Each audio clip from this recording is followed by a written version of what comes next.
Oke, kali ini kita akan membahas soal-soal efek Doppler. Setelah kemarin kita membahas materinya dan membahas rumus dan persamaannya. Nah, soal-soal ini akan Bapak paparkan dengan aturan seperti biasanya. Nanti ditulis diketahuinya dulu, kemudian kita kerjakan masuk ke rumusnya. Kenapa harus ditulis dulu diketahuinya nanti? Agar pada saat kita menghitung secara matematis, kita mudah melihat angkanya. Jadi kalau kita mau mengganti persamaan rumusnya dengan angka-angka, kita tinggal lihat di diketahuinya. Nah, itu dipaparkan supaya kalian itu mudah memahami cara mengerjakan soalnya. Adapun ketika kalian nanti pada saat mengerjakan soal, itu terserah kalian sendiri. Caranya bagaimana? Ya terserah kalian. Gitu. Bapak harapan kalian menemukan cara sendiri yang menurut kalian lebih nyaman dan lebih cepat. Gitu ya. Nah, pemaparan ini hanyalah pemaparan yang Bapak buat supaya kalian itu mudah memahaminya, sehingga nanti apa angka-angka yang ada di dalam soalnya ditulis dulu sebagai diketahuinya, kemudian masuk ke persamaannya untuk menyelesaikan soalnya dengan cara melihat dulu angka-angka yang ada di diketahui. Itu untuk mempermudah saja. Nah, ini dieksplisitkan seperti itu. Ketika itu sebetulnya implisit saja, nggak usah dijelaskan kalau kita sedang mengerjakan soal yang sesungguhnya. Di sini dijelaskan untuk membantu pemahaman kalian agar memahami cara mengerjakan soal dengan mudah. Oke, langsung saja kita ke soalnya. Kita baca ya. Sumber bunyi memancarkan bunyi dengan frekuensi 600 Hz. Nah, ketika ada sumber bunyi pasti ada yang mendengar ya. Di dalam cerita soal ini, antara sumber bunyi dan pendengarnya itu bergerak saling mendekat. Ketika bunyi mengeluarkan frekuensi 600 Hz, dia mendekati pendengar dengan kecepatan 40 meter per sekon. Dan pendengarnya pun mendekati sumber bunyi dengan kecepatan 60 meter per sekon. Gitu. Pertanyaannya adalah frekuensi bunyi yang diterima oleh pendengar berapa Hz? Gitu kan? Di sana ada bantuan diketahui, yaitu kecepatan bunyi sebesar 340 meter per sekon. Nah, untuk mengerjakan soal ini ya, ini termasuk soal yang mudah ya. Asalkan kalian hafal rumusnya gitu ya. Hafal persamaan efek Doppler. Di dalam cerita ini tidak diceritakan kecepatan anginnya. Jadi di sini tidak ada angin. Sehingga persamaannya nanti tidak ada pihaknya, kecepatan anginnya tidak ada. Nah, oke. Enggak, caranya langsung saja kita tulis dulu diketahuinya frekuensi sumber bunyinya berapa ya. Fs-nya adalah 600 Hz gitu. Kemudian yang 40 meter per sekon itu adalah kecepatan sumber bunyinya ya. Jadi Vs 40 meter per sekon. Nah, permasalahannya di sini adalah menentukan tanda plus minusnya. Kemarin kita sudah bahas bahwa kalau sumber bunyi mendekati pendengar itu tandanya minus. Karena bunyi yang dihasilkan itu mau ada yang menyerap. Nah, sehingga ketika sumber bunyi mendekati pendengar itu tandanya minus. Maka di sana dikasih keterangan tuh sumber bunyi mendekati pendengar dalam kurung minus gitu. Kemudian di sini pendengarnya mendekati sumber bunyi. Nah, kalau pendengar mendekati sumber bunyi itu plus karena dia mau menerima lebih banyak kan gitu ya. Jika pendengar mendekati sumber bunyi kan makin lama makin keras ya suaranya, sehingga tandanya plus. Jadi pendengar mendekati sumber bunyi dengan kecepatan 60 meter per sekon bertanda plus. Gitu. Ada keterangannya kan, pendengar mendekati sumber bunyi dalam kurung plus gitu. Kemudian diketahui kecepatan bunyi di udara itu 340 meter per sekon. Tulis saja V sama dengan 340 meter per sekon. Nanti untuk mempermudah melihat nilai V-nya, ditulis aja gitu ya.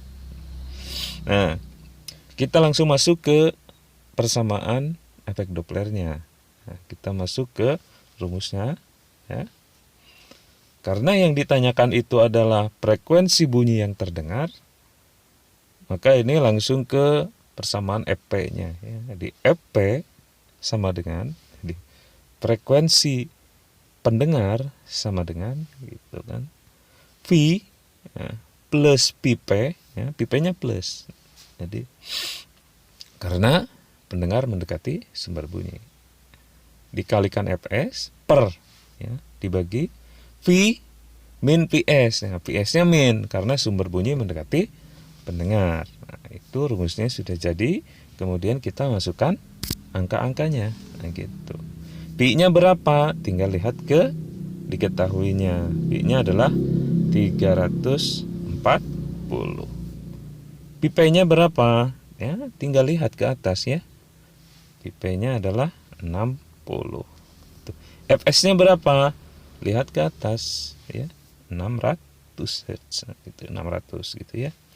Udah tinggal menggantikan huruf-huruf yang ada di dalam persamaan dengan angka-angka yang diketahui di soal.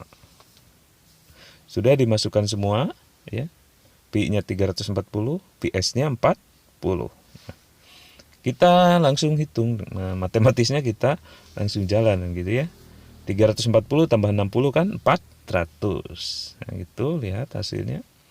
Kemudian yang di bawah itu adalah 340 dikurangi 40. Hasilnya adalah 300. Sehingga langsung aja kita hitung ya, 400 dibagi 300 dikali 600. Ya, untuk mempermudah coret aja nolnya yang ada di 400 dan 300. Ya, jadi 4/3 kali 600. Itu.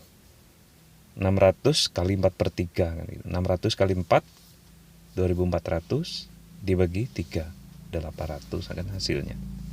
Itu ya. Udah jawabannya ketemu 800 Hz. Jadi jawabannya yang E. Itu. Oke, itu ya soal yang pertama. Mudah-mudahan kalian mudah memahaminya ya. Langsung saja kita ke soal yang kedua. Kita baca. Sebuah kereta api bergerak dengan kecepatan 72 km per jam. Nah, nanti 72 km per jam ini kita jadikan dulu meter per sekon ya. Mendekati stasiun sambil membunyikan peluit yang berfrekuensi 960 Hz. Nah, terbayangkan ceritanya. Jadi ada kereta yang datang mendekat stasiun sambil membunyikan sirine. Nah, si pendengarnya itu ada di stasiun, berarti pendengarnya diam di stasiun. Nah, sumber bunyinya datang mendekati pendengar. Nah, begitu ceritanya. Nah, itu cerita itu nanti untuk menegaskan atau untuk memilih memilih tanda plus atau tanda minus nanti di persamaannya, tergantung kejadiannya itu. Jadi kalau pendengarnya itu diam, berarti bisa dikatakan kecepatan pendengarnya nggak usah dimasukkan ke dalam rumus, karena diam itu berarti kecepatannya 0 ya. Jadi nanti mau plus mau min, kalau dengan 0 itu tidak berpengaruh terhadap angka sebelumnya gitu. Makanya kalau pendengar diam itu ya nggak usah dimasukkan ke dalam rumus gitu, jahat pulpen gitu. Oke, kita ke penyelesaiannya. Nah, kita masukkan dulu nilai kecepatan dari sumber bunyi. Kecepatan kereta adalah 72 km per jam. Kita jadikan dulu meter per sekon. Nah, kilometer itu adalah 1000 meter. Jadi 1 kilometer kan 1000 meter. Jadi yang 72 km, lihat di atas itu, Yang 72 km itu dijadikan meter dulu. Jadi 72 dikalikan 1000. Nah, jadi 72 kali 1000 itu 72.000 meter. Nah, sementara 1 jam itu 3.600 detik. Nah, jadi 1 jam diganti dengan 3.600 sekon, nah, gitu ya. Jadi hasilnya 72.000 dibagi 3.600. Hasilnya adalah 20 meter per sekon. Jadi 72 km per jam itu sama dengan 20 meter per sekon. Gitu. Kemudian pipe-nya itu sama dengan 0 ya. Pipe itu kecepatan pendengar ya. Pendengar kan diam di stasiun. Jadi pipe-nya sama dengan 0 gitu. Sehingga pipe nanti tidak ada di persamaannya. Karena 0 itu tidak berpengaruh terhadap penghitungan angkanya, mau ditambah mau dikurangi kan. Kalau angka ditambahkan 0 ya tetap segitu, dikurangi 0 juga tetap segitu ya. Gitu. Kemudian selanjutnya adalah frekuensi sumber bunyinya ya. Jadi si kereta itu sambil mendekat stasiun dia membunyikan peluit dengan frekuensi 960 Hz, sehingga Fs-nya itu diketahui Fs sama dengan 960 Hz ya. Kemudian ada diketahui kecepatan bunyi di udara itu 340 meter per sekon. Tulis saja V sama dengan 340 meter per sekon. Untuk mempermudah nanti ketika kita mengganti V, tulis aja di situ. Jadi kita tinggal melihat angkanya berapa, gitu ya. Nah, pertanyaannya adalah bunyi yang didengar oleh orang di stasiun. Jadi EP-nya yang ditanyakan, frekuensi pendengar gitu. Kita langsung saja ke persamaannya ya. Jadi EP sama dengan V. Nah, ternyata ada pi saja di atas itu. Karena kan pipe-nya 0. Jadi pi plus atau min 0 ya. Nggak usah dimasukkan ya pipe-nya karena 0 gitu. Itu ya, makanya di atas itu hanya pi saja. V per V min PS. Nah gitu. PS-nya minus ya, karena sumber bunyi itu mendekati pendengar ya. Yang mengeluarkan bunyi kan kereta apinya. Wot gitu.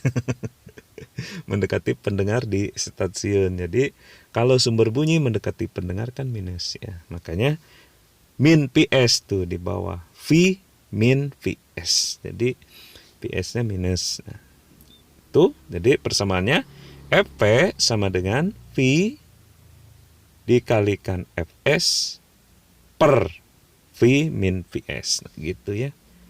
Ya, sudah sampai situ tinggal masukkan angka-angkanya kan gitu. Oke, kita masukkan angka-angkanya ya. Jadi Fp sama dengan V-nya kan 340 ya. Kemudian Fs-nya kan 960. Kemudian yang bawahnya dibagi, V-nya 340, Vs-nya 20. Sehingga 340 dikurangi 20, itu sama dengan 320.